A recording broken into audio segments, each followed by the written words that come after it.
Famille, le président sénégalais appelle à un cessez-le-feu par rapport à ce qui se passe au Moyen-Orient, entre les États-Unis, l'Israël et l'Iran. Sinon, bon, sinon quoi, président? Là-bas, là, c'est pas les petits pistolets. Hein. Là-bas, c'est les bombes. Hein. C'est pas de l'amusement.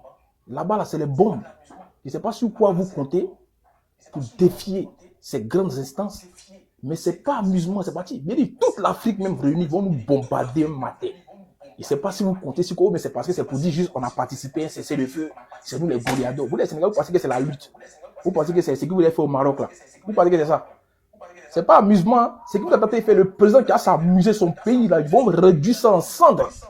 Continuez à vous jouer les Golbi, les défenseurs autour de l'Afrique. Genre, c'est vous qui voulez menacer. Vous connaissez Donald Trump, l'homme qui veut dicter le monde entier. C'est-à-dire, il n'a pas au règne.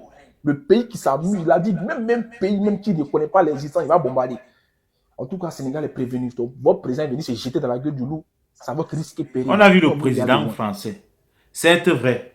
Il y a une base militaire française qui a été touchée, je pense, bien soit au Koweït, soit c'est où. Ça, c'était au Qatar. Il y a une base française qui a été touchée. Le président français a fait une sortie où il a présenté l'arsenal militaire que la France a et que la France était prête à se défendre par tous ses intérêts seront menacés. À quel niveau la France est concernée dans cette guerre? Mais ils ont été touchés parce que l'Iran en a décidé comme tel. Dès qu'il se rend compte que de près ou de loin, tu es complice par rapport à ce qui les arrive, ils t'attaquent. Et ce qu'ils font, ils n'attaquent pas directement le pays.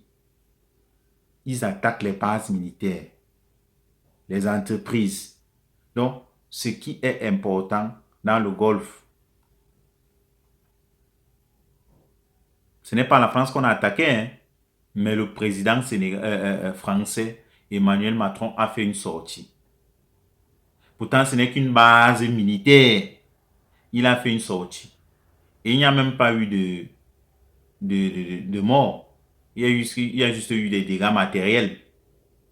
Mais lui, il a fait une sortie en présentant l'arsenal de guerre que la France a. Mais un chef d'État africain, lui, il a juste fait une sortie pour demander à ses homologues, c'est-à-dire supplier, que dans ce monde, ce qui nous est cher, c'est la paix. On doit préserver cette paix. Plusieurs présidents l'ont fait. Il n'est pas le seul à avoir fait ça. Mais c'est toujours un jeune qui va prendre sa caméra en premier pour commencer à raconter les choses comme ça vient dans sa tête en fait.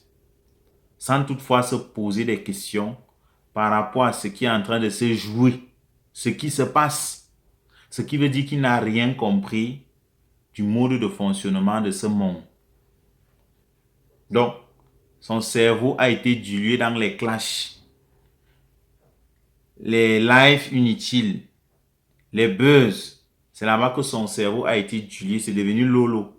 Au point où quand il s'agit des vraies questions, quand on parle des vraies choses maintenant, il confond ça à ses clashs, à ses lives et tout ce qu'il est tellement animé à faire en permanence. Et voilà, le cerveau est rouillé et ça refuse maintenant de réfléchir. Est-ce que c'est de ça qu'il s'agit? Le président Bassirou a joué son rôle. C'est un diplomate. C'est un diplomate. C'est un chef d'État. Il a des accords avec la majorité de ces pays. Avec la majorité de ces pays. Et l'Iran n'est pas en train de blaguer. L'Iran est en train de tirer en vrai. Les missiles, les drones.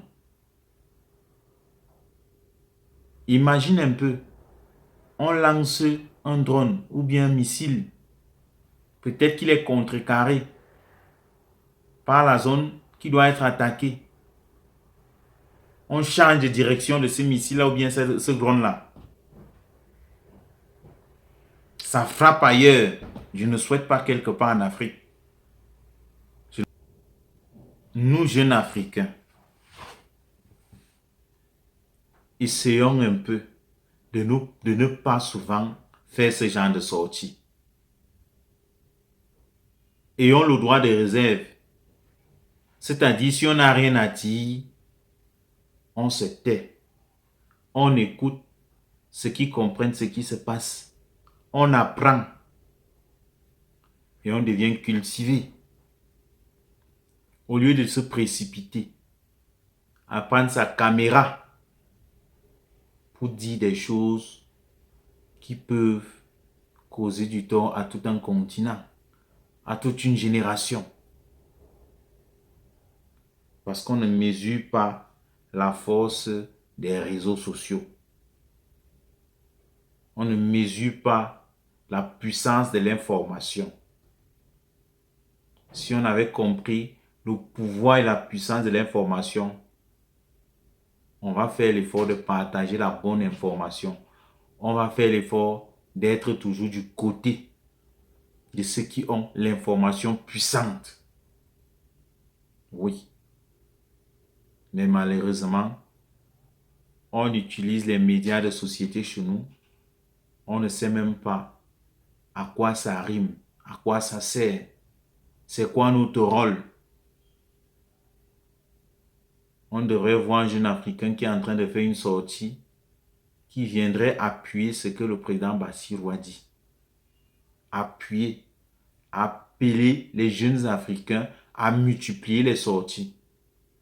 Parce que ce qui est en train de se passer là, ça nous concerne aussi. Ça nous concerne, nous qui sommes sur les réseaux. On devrait faire bloc, multiplier les vidéos à travers le monde pour demander à ce que ça cesse. Ce n'est pas l'affaire d'un chef d'État. C'est l'affaire de tout citoyen du monde. Chacun doit exprimer son contentement et demander à ces gens d'arrêter ça le plus tôt possible. Chacun devrait faire une sortie et crier « Halte !» On ne veut plus vivre de ça dans ce monde. La première guerre mondiale est passée, la deuxième est passée. On ne veut pas une troisième guerre mondiale. On n'a rien à faire avec ça. La vie est déjà assez dure pour nous. On ne voudrait pas vivre une année 2026 de traumatisme. Au Qatar, les gens sont traumatisés. En Arabie Saoudite, les gens sont déjà traumatisés. Au Koweït, les gens sont déjà traumatisés. En Cisjordanie, les gens sont déjà traumatisés. En Iran, pire. Les gens sont traumatisés partout. Parce que ça ne nous a pas encore touchés. Dans tous ces pays-là, ce sont des êtres humains qui ont le droit de vivre en paix. Mais comme ça ne nous concerne pas, on s'en fout. On s'en fout. Pourtant, ce sont des vies humaines qui sont en danger. Notre parole compte pour défendre ces vies-là.